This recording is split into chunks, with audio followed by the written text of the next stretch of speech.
कि जितने भी लोग मिडल ईस्ट से, खलीज से यूरोप जाना चाहते हैं, जापान, स्पेन या जॉर्जिया वगैरह जितने भी कंट्रीज घूमना चाहते हैं, इजिप्ट का वीज़ा लगा हुआ है। हम आप लोगों के साथ ये बात शेयर करने का मतलब ये यूक्रेन का वीज़ा है, ये वीज़ा ऑन अराइवल था, ये भी मुझे उस स्पेशल केसेस में मिला था। भाई का नया, ये पुराना पासपोर्ट है, नया पासपोर्ट भी अंदर पड़ा हो, उस पर और वीज़े लगे हैं। मतलब हमारा ये वीडियो बनाने का मकसद ये है कि लोगों को इन्फॉर्मेशन मिले थे और यहाँ से वो बोर्डिंग करा के चले जाते हैं और इस वजह से डिपोर्ट हो जाते हैं।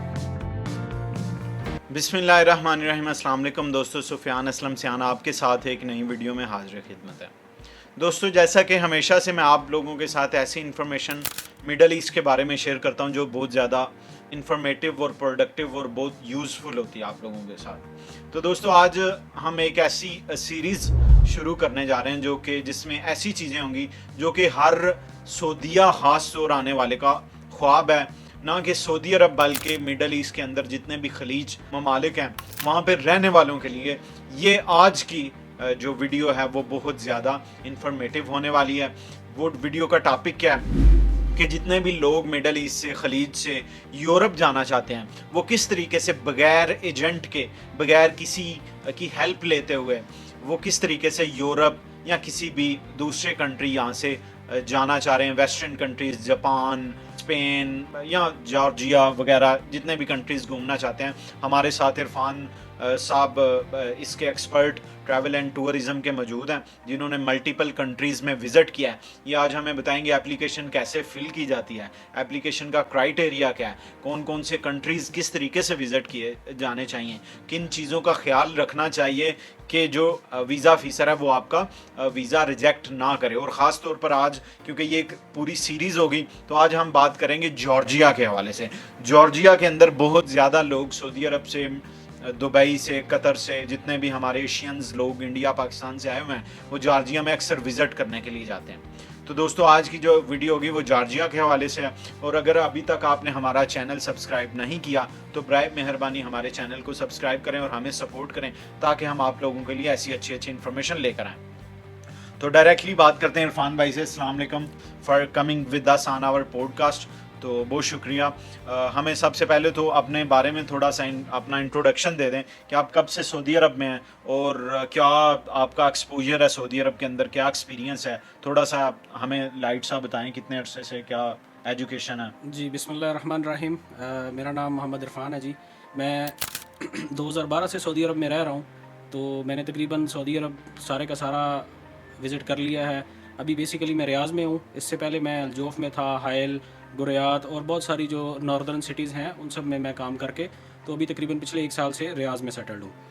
तो आज हम बात करेंगे जॉर्जिया के ऊपर, क्योंकि ये एक ऐसा कंट्री है जो हम एशियंस के लिए बहुत अच्छी जगह है यूरोप में एंट्री के लिए।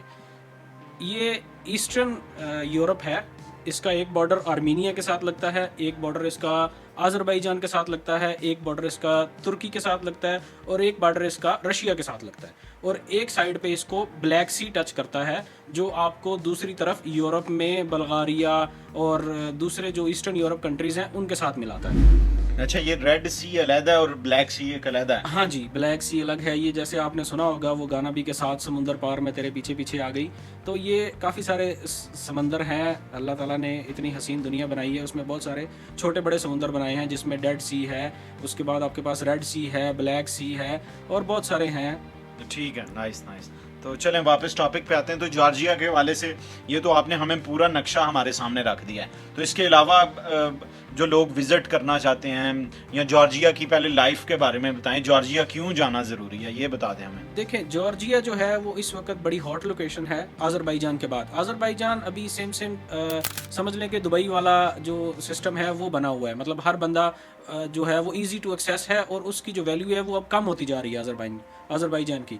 तो जॉर्जिया जो है वो एक नया मुल्क है और वो बहुत इजी टू एक्सेस है, ख़ास तौर पे जो मिडल ईस्ट में रहते हैं लोग, सऊदी अरब में। मतलब मैं बजाते खुद गया हूँ वहाँ, मेरे बहुत सारे दोस्त वहाँ विज़िट करके आए हैं जो सऊदी नेशनल भी हैं, इंडियन नेशनल भी हैं, पाकिस्तानी नेशनल भी हैं और इवन आपको बांग्लादेशी नेशनल्स भी वहाँ पे मिलेंगे। अब मैं sorry to interrupt you Irfan भाई, मैं थोड़ा सा बताता चलूँ कि इरफान भाई ने माशाल्लाह कोई 10 से कंट्रीज़ घूमे हुए हैं, ठीक है, जिसमें जॉर्जिया, मलेशिया और कौन कौन से मुझे तो नाम भूल रहे हैं, बहुत सारे मुल्क हैं, उसमें हम दुबई आपके साथ वगैरह, इंशाल्लाह एक तो सीरीज में वीडियोस बनाएंगे इंशाल्लाह। इसीलिए हमने इरफान भाई से रब्ता किया और इरफान भाई ने हमें टाइम दिया, इनका एक्सपीरियंस आप लोगों के साथ शेयर करना चाह रहे हैं। तो अच्छा, ये तो होगी सिग्निफिकेंस कि जॉर्जिया जाने के लिए ख़ास तौर पे क्या उन लोगों को जो ट्रैवल हिस्ट्री बनाना चाह रहे हैं, ट्रैवल हिस्ट्री को लेते हुए जॉर्जिया कितना इम्पोर्टेंट है ये। नहीं देखें, अगर आप ट्रैवल हिस्ट्री के बारे में सोच रहे हैं तो इससे बेहतरीन मुल्क कोई नहीं है। मैंने भी इसीलिए विजिट किया था ट्रैवल हिस्ट्री के लिए। तो इसमें एक तो ये एक साइड पे तुर्की है और फिर पूरा ईस्टर्न यूरोप जो है वो आपके साथ खुल जाता है, तो आप इजी टू एक्सेस है। और इसमें जो सबसे बेहतरीन चीज़ है मिडिल ईस्ट वालों के लिए कि आपको इसके लिए कोई वीज़ा एप्लीकेशन की ज़रूरत नहीं है, किसी किस्म का कोई फॉर्म फिल करने की ज़रूरत नहीं है। इसमें जो मेन चीज़ है, आपके पास सिर्फ और सिर्फ वैलिड इकामा होना चाहिए जिसकी वैलिडिटी 6 महीने से ज़्यादा होनी चाहिए। आपके रिटर्न जो आपका एक ट्रिप होगा, आप प्लान करेंगे कि मसलन आप जा रहे हैं अप्रैल में, 10 अप्रैल को आप जा रहे हैं और आपकी वापसी 20 अप्रैल को है, तो 20 अप्रैल को आपकी जो वापसी है ना, उस वक्त से लेके तो पीछे तक आपका 6 महीने इकामा होना चाहिए। मतलब 6 महीने से ऊपर 10 दिन हो तो आप 10 दिन का वीज़ा आपको इजीली मिल जाएगा। वो ऑन अराइवल है। सबसे पहले आपने अपनी टिकट बुक करनी है जिसमें आपके पास फ्लाईनास है, सबसे बेहतरीन और सबसे सस्ती फ़्लाइट जो सऊदी अरब से अवेलेबल है। रियाद से, जिद्दा से डायरेक्ट फ़्लाइट मिलती है आपको बातूमी की। बातूमी जो है वो कैपिटल है जॉर्जिया का, नहीं सॉरी, तिब्लिसी जो है वो कैपिटल है जॉर्जिया का, और वही मेन डेस्टिनेशन है टूरिस्ट के लिए। उसमें बहुत सारी जो है टूरिस्ट पॉइंट्स हैं, उसमें बहुत सारी तारीखी इमारत हैं। उसके अलावा वहाँ पर एक बहुत खूबसूरत रिवर है, उसके ऊपर एक उनका फ्रीडम ब्रिज है, और बहुत सारी लोकेशंस हैं। उसमें आपके पास म्यूजियम्स भी हैं और बहुत सारे अच्छे जो एशियन होटल्स भी आपको वहाँ पे मिलेंगे, ईरानियन होटल मिलेंगे, इंडियन होटल मिलेंगे। मतलब खाने का कोई इशू नहीं है, हलाल खाना मिलता है। उसके बाद आपको वहाँ पे बहुत सारा जो है वो जो टूरिज्म से रिलेटेड आपको बहुत अच्छा एक्सपीरियंस रहेगा। यानी कि जो लोग ट्रैवल हिस्ट्री बनाना चाह रहे हैं उनके लिए भी ये बेस्ट प्लेस है, और जो लोग टूरिज्म के हवाले से घूमना चाह रहे हैं अपनी फैमिली को लेकर, जिन लोगों को हिस्टोरिकल प्लेसेस को देखने का शौक़ है, दुनिया की मशहूर प्लेसेस को देखने का, एक्सप्लोर करने का शौक़ है, वो लोगों के लिए भी ये एक बेहतरीन कंट्री है। बिल्कुल। यहाँ पे मैं आपको एक बात बताता चलूँ कि मोस्टली जो सऊदी पीपल्स हैं वो लोग हनीमून के लिए जॉर्जिया जा रहे हैं आजकल। मतलब मेरे अपने ऑफिस के कुछ कोलीग्स हैं, उनको मैंने रिकमेंड किया और वो अपने हनीमून के लिए जॉर्जिया गए हैं। उसमें आपके पास एक और आपको बताता चलूँ, इसका एक दूसरा शहर है बातूमी। तिब्लिसी से भी बहुत अच्छा शहर है। मतलब एक तो वो सी शोर के ऊपर है, वहाँ से आपको ब्लैक सी का बड़ा ज़बरदस्त बीच मिलेगा जिसको स्टोन बीच बोलते हैं। वो बहुत ही ज़बरदस्त लोकेशन है लेयर के लिए, आपके लिए, आपकी वेकेशंस के लिए। और वहाँ पे मौसम बहुत अच्छा रहता है, और मतलब एक मीडियोट्रिक सा वहाँ पे मौसम रहता है हर वक्त। मतलब ना ज़्यादा सर्दी होती है ना ज़्यादा गर्मी होती है। हाँ, बारिश होती रहती है हल्की हल्की कभी कभी बीच में। तो उसके अलावा बहुत सारी चीज़ें वहाँ पे आपके लिए एक्सप्लोर करने के लिए हैं। और वो सस्ता मुल्क है। जैसा कि आप समझ लें कि सऊदी अरब में अगर आप एक महीने में 1000 रियाल या 2000 रियाल का आपका बजट होता है, तो अगर आप वहाँ जाते हैं, वहाँ आप 10 दिन के लिए जाते हैं, तो आपको मतलब अप्रोक्सीमेटली 500 से 700 रियाल 10 दिन के लिए इनफ है। उसमें आप खाना पीना, घूमना फिरना, आपकी टिकट्स जो मतलब अलग से होती हैं। फॉर एग्ज़ाम्पल आप किसी म्यूज़ियम में जाते हैं या आप किसी बोटानिकल गार्डन में जाते हैं तो उसकी अलग से टिकट्स होती हैं। उनका ख़र्चा भी डाल के आपको 700-800 रियाल से ज़्यादा ख़र्चा नहीं आएगा। मतलब आपको मैं अपनी मिसाल दूं तो हम 2 बंदे गए थे, तो हमारा तकरीबन 6 दिन का ये ट्रिप था, और 6 दिन में हमारा टिकट और होटल के बगैर तकरीबन 1000 से 1100 रियाल का एक्सपेंस टोटल आया था, जिसमें हमारा 2 टाइम का खाना पीना और उसके अलावा घूमना फिरना, ट्रैवल एक्सपेंस, ये सब कुछ शामिल था उसमें। तो ये तो माशाल्लाह आपने एक पूरा पैकेज बता दिया हमारे नाज़रीन को, देखने वालों को, कि इतने कम कास्ट में आप इतनी ज़्यादा चीज़ें एंजॉय कर सकते हैं। और फिर उसमें आपकी जो टिकट है वो भी बहुत सस्ती है। अगर आप प्री बुकिंग कर लेते हैं 1 महीना पहले, 1.5 महीना पहले, 2 महीने पहले मतलब जाने से, तो वो आपको फ्लाईनास की आने जाने की टिकट तकरीबन 1400 से 1500 रियाल की एक आदमी की पड़ जाएगी।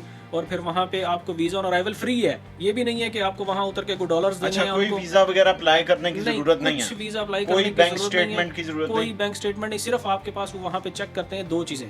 एक आपका होटल कंफर्म बुकिंग, ये सबसे मेन चीज़ है। अक्सर वहाँ से लोग डिपोर्ट भी होते हैं सिर्फ इसी वजह से। और हमारी फ़्लाइट में भी 2 इंडियन थे जो सऊदी अरब से गए थे, वो फैमिली थी और उनको उन्होंने डिपोर्ट कर दिया। I don't know what was the reason, but the visa officer was not satisfied, so they deport them. तो इट मीन्स कि आपको जब जा रहे हैं आप अपनी फ़्लाइट वगैरह जो जिसमें भी सफ़र कर रहे हैं, या जो बुकिंग आपने करनी है होटल की, वो वैलिड बुकिंग के साथ जाएं, इंस्टेड के वो वहाँ पर कंफर्मेशन चेक करें।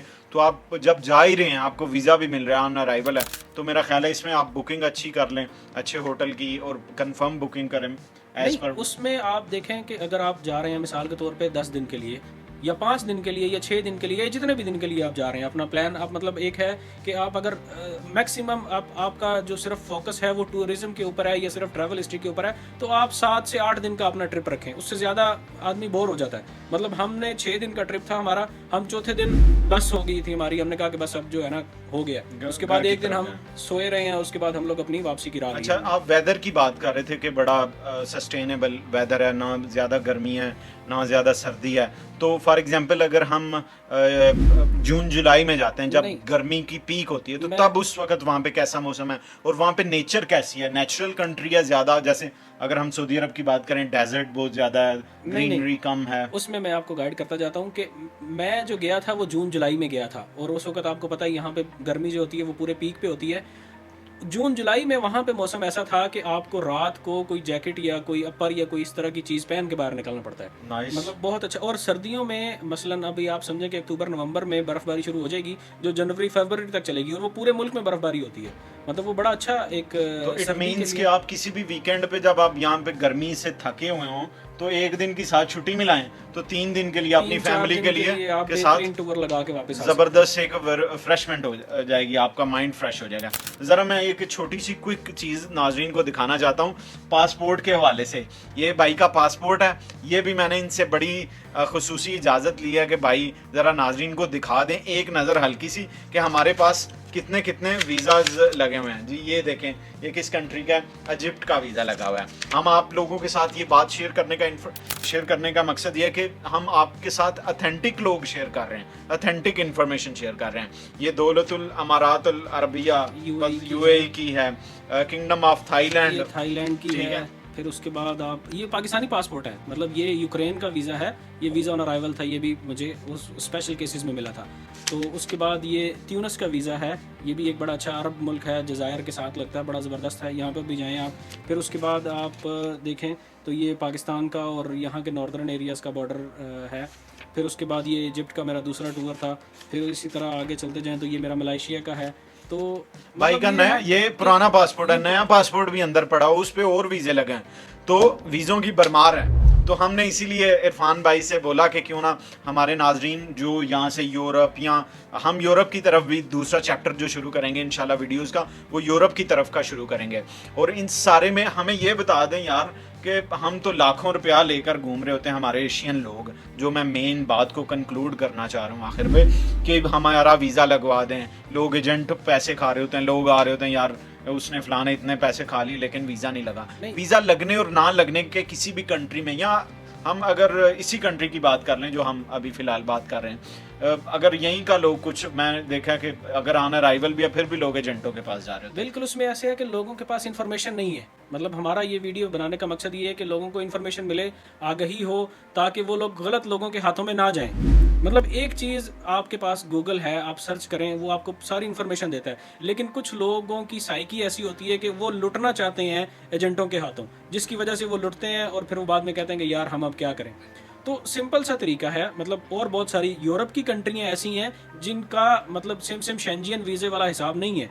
मतलब आपको मैं एक और मुल्क शेयर करता चलूँ, मैं अल्बानिया गया था। अल्बानिया का बॉर्डर एक तरफ ग्रीस, जिसको हम यूनान कहते हैं, उसके साथ लगता है, एक तरफ मोंटीनेग्रो के साथ लगता है, और उसके सामने एक बैल्टिक सी है, और उसके सामने इटली है।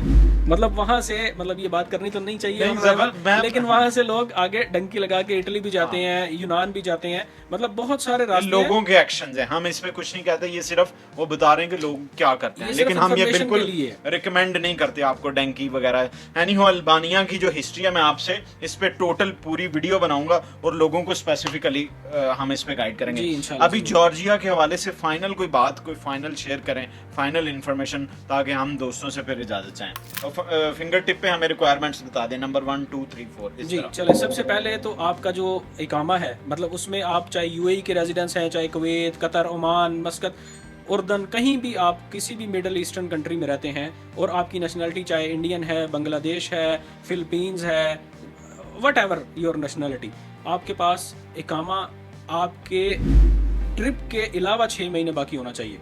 ठीक है, मतलब आपका अगर आपने 10 दिन के लिए जाना तो 6 महीने 10 दिन आपका इकामा वैलिड होना चाहिए। अगर आप 15 दिन के लिए जा रहे हैं तो मिनिमम आपका जो इकामा है वो आपकी वापसी पे 6 महीने बाकी होना चाहिए। ये एक चीज़ सबसे ज़्यादा ज़रूरी है जिस पे लोग बिल्कुल तवज्जो नहीं देते और यहाँ से वो बोर्डिंग करा के चले जाते हैं और इस वजह से डिपोर्ट हो जाते हैं। मतलब उसमें ये वाज़ेह उनकी जो शराइत और ज़वाबत हैं उनमें लिखा हुआ है कि आपका इकामा मिनिमम 6 महीने से ज़्यादा बाकी होना चाहिए। ये बहुत ज़बरदस्त शर्त है, लेकिन ये लोग इग्नोर कर जाते हैं, लोगों को पता नहीं होता, जिसकी वजह से उनको डिपोर्ट भी किया जाता है। और दूसरी चीज़, आपके पास थोड़ी कैश मनी होनी चाहिए, जो डॉलर्स की सूरत में भी हो सकती है, यूरोज़ की सूरत में भी हो सकती है। वो आप अपने पास 500 600 यूरो या आप अपने पास $1000 जो तकरीबन 3-4 हज़ार रियाल पाकिस्तानी सऊदी बनते हैं, इससे ज़्यादा नहीं बनते, वो सिर्फ शो मनी के तौर पर होती है। अगर आपके पास क्रेडिट कार्ड है तो वो एक बहुत बड़ा प्लस पॉइंट है, क्योंकि उसमें आपको मैं बताता चलूँ, इजिप्ट, पाकिस्तान, इंडिया, बांग्लादेश, अफ़गानिस्तान, ये सब कंट्रीज़ के लिए अलग काउंटर बना हुआ है। इनके ऊपर आपसे वो बहुत सारे सवाल करते हैं, क्योंकि हमारी नेशनलिटीज़ जो हैं वो माशाल्लाह बहुत डंकी की वजह से बहुत मशहूर हैं, क्योंकि इन मुल्कों के साथ आगे दूसरे मुल्क लगते हैं जहाँ पे डंकी लगने के चांसेस ज़्यादा होते हैं, जिसकी वजह से लोग वहाँ ज़्यादा जाते हैं। तो उस चीज़ को कवर करने के लिए इन लोगों ने कुछ शराइत रखी हुई हैं। तो उसमें आप सबसे पहले, आपके पास अगर क्रेडिट कार्ड नहीं है तो फिर आपके पास कैश होना ज़रूरी है। अगर आपके पास क्रेडिट कार्ड है तो वो वेल एंड गुड है, मतलब वो आपसे शो मनी करेंगे या क्रेडिट कार्ड पूछेंगे। और तीसरी चीज़, ये आपके पास पहली एक आ गई इकामा 6 महीने की रेजिडेंसी, चाहे वो दुबई की हो, कहीं की भी हो, 6 महीने से ज़्यादा वैलिडिटी होनी चाहिए। फिर उसके बाद आपके पास कैश मनी या क्रेडिट कार्ड, ये दो चीज़ों में से कोई एक लाजमी होनी चाहिए। दोनों होंगी तो सबसे अच्छा है, नहीं तो एक लाजमी होनी चाहिए। और तीसरी, आपके पास कन्फर्म बुकिंग होनी चाहिए।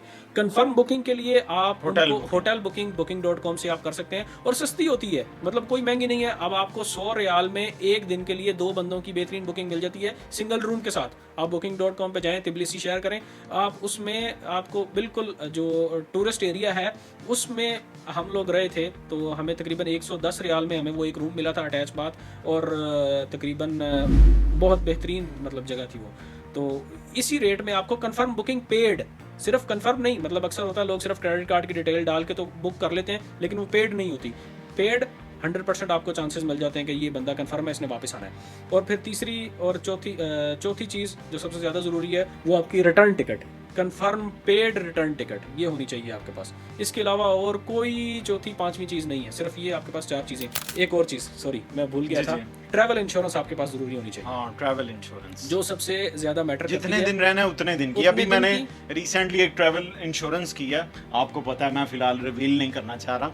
मैंने अभी रिसेंटली 4 दिन, मेरा ख्याल है 4 दिन की किया, सिर्फ 36 रियाल की तौनिया की बेहतरीन इंश्योरेंस हो गया। और उसकी कवरेज टर्म्स एंड कंडीशन में पढ़ा था, इतनी अच्छी, आप सेफ रहते हैं। ये आपके लिए सेफ भी है, अल्लाह ना करे आप वहाँ पे बीमार हो जाएं तो आप मेडिसिन वगैरह ले सकते हैं। और वीज़ा के लिए तो मैंडेटरी है। उसमें आपके पास बहुत सारी, आप सिर्फ गूगल में जाके ट्रैवल इंश्योरेंस लिखें तो बहुत सारी ऑप्शंस आ जाती हैं। आप अपने जो आपका ट्रिप होगा उस उतने दिन की आप करें, वो आपको 30 से 100 रियाल के दरमियान बेहतरीन मिल जाती है। अगर आप बहुत ज़्यादा ट्रैवल के शौकीन हैं तो फिर मैं आपको रिकमेंड करूँगा कि आप तावनिया से करें 1 साल की। वो तकरीबन मैंने अभी पिछले दिनों की है, 457 रियाल की आई है मेरी, पूरे 1 साल की, तो कुछ भी नहीं है ये। Nice nice. तो ये सबसे ज़्यादा ज़रूरी चीज़ है। अब आपके पास 5 चीज़ें हो गई, return ticket, confirm paid, hotel reservation, confirm paid, credit card या कैश मनी, फिर उसके बाद आपके पास ट्रैवल इंश्योरेंस और ट्रैवल इंश्योरेंस। हाँ बिल्कुल, यही 4-5 चीज़ें हैं। चले माशाल्लाह, आपने इकामा वैलिड फॉर 6 रेजिडेंसी की वैलिडिटी 6 मंथ। हाँ, ये बस मेन चीज़ें हैं। और किसी एजेंट के पास जाने की ज़रूरत नहीं है, किसी के पास जाने आने की ज़रूरत नहीं है। गूगल पे आप जाएं, यूट्यूब पे जाएं, ढेर लगा पड़ा है वीडियोस का। आप जॉर्जिया के बारे में आप पहले जाने से पहले सर्च कर लें। वो आपसे जो वीज़ा ऑफिसर होगा, immigration officer, visa on arrival के लिए, वो आपसे सवाल करता है आप कहाँ जा रहे हैं। आपको 2-4 चीज़ों के नाम याद होने चाहिए कि हमने कहाँ जाना है, कितने दिन रहना है, क्या प्लान है और कहाँ से हमने वापस आना है। लेकिन फिर भी मैं नाज़रीन को बताता चलूं, एक मिनट आपको एक और बात बताऊँ। आप जैसे इमिग्रेशन से क्रॉस करेंगे, सामने आपके पास जो है वो इंटरनेट सिम के काउंटर अवेलेबल होंगे। आप वहाँ जाके तकरीबन 30 रियाल की आपको एक इंटरनेट वाली सिम मिलेगी जिसमें आपके लिए कॉलिंग भी होगी और इंटरनेट भी होगा। और आप एक ऊबर की एक ऐप है, एक येलो कैब ऐप है, वो आप डाउनलोड करके यहाँ से जाएँ तो आपको किसी चीज़ की ज़रूरत ही नहीं है। आप सिर्फ वहाँ से बाहर निकलें, सिम लें, अपने मोबाइल में ऐड करें, डाटा ऑन करें, आप वहीं से बैठे बैठे अपना एक टैक्सी बुक करें, आपको एयरपोर्ट से बाहर टैक्सी मिलेगी और फ़ौरन आपको छोड़ देगी। कोई ट्रैवल की कोई ज़रूरत नहीं है किसी को, कोई ट्रैवल बुकिंग करने के लिए या बस बुक करने के लिए या कोई चीज़, कुछ भी नहीं। बहुत आसान तरीका है। बाकी आपको इंशाल्लाह फर्दर गाइड करेंगे। आप एक दफ़ा रिव्यू करें जॉर्जिया को, उसके बाद फिर हम आपको नेक्स्ट जो भी आपके सवाल जवाब होंगे आप कमेंट्स में हमें बताएं, हम आपको फर्दर गाइड करें। तो दोस्तों देखें, मैं समझता हूँ कि इसके बाद ना किसी एजेंट की ज़रूरत है, ना किसी यूट्यूब वीडियो की ज़रूरत है, ना किसी के पीछे खज्जल ख्वार होने की ज़रूरत है। इरफान भाई ने जितनी हमें इन्फॉर्मेशन दे दी है, लेकिन फिर भी अगर आप लोग चाहते हैं कि इरफान भाई आप लोगों के साथ कनेक्ट हों, गाइडेंस लेना चाह रहे हैं, तो हम आपका सेशन भी अरेंज करा सकते हैं। आप मेरे इंस्टाग्राम पे जाके मुझे मैसेज करें, ट्रैवल गाइडेंस लिख के मैसेज करें, अपना मैसेज टाइप करें, इंशाल्लाह हम आपके लिए सेशन भी अरेंज करा देंगे। तो thank you very much Irfan भाई, जज़ाकल्लाह, माशाल्लाह, बंडल ऑफ इंफॉर्मेशन। मेरा ख्याल है मेरे साथ तो इस वक्त पूरा ट्रैवल एंड टूरिज़म का विकीपीडिया बैठा हुआ है। अब लोकेशन के हिसाब से, उसकी जियोग्राफिकल लोकेशन, वहाँ पे वेदर के लिहाज से, रिक्वायरमेंट्स के लिहाज से, हर चीज़ आपने नाजरीन के लिए खोल के रख दी। तो दोस्तों ये थी आज की हमारी वीडियो। इंशाल्लाह हम आपके साथ इसी सीरीज़ को लेकर मज़ीद आगे चलेंगे। इरफान भाई से अच्छी अच्छी इन्फॉर्मेशन निकलवाएंगे, यूरोप की कंट्रीज़ के, वेस्टर्न कंट्रीज़, अमेरिका और जापान वगैरह वगैरह, जो भी आपके जहन में नाम आएगा इरफान भाई आपके लिए हाजिर होंगे इंशाल्लाह जी, ज़रूर। आज तक के लिए इतना ही। अपने दोस्त सुफियान असलम सियान को इजाज़त दीजिए। अल्लाह हाफिज़।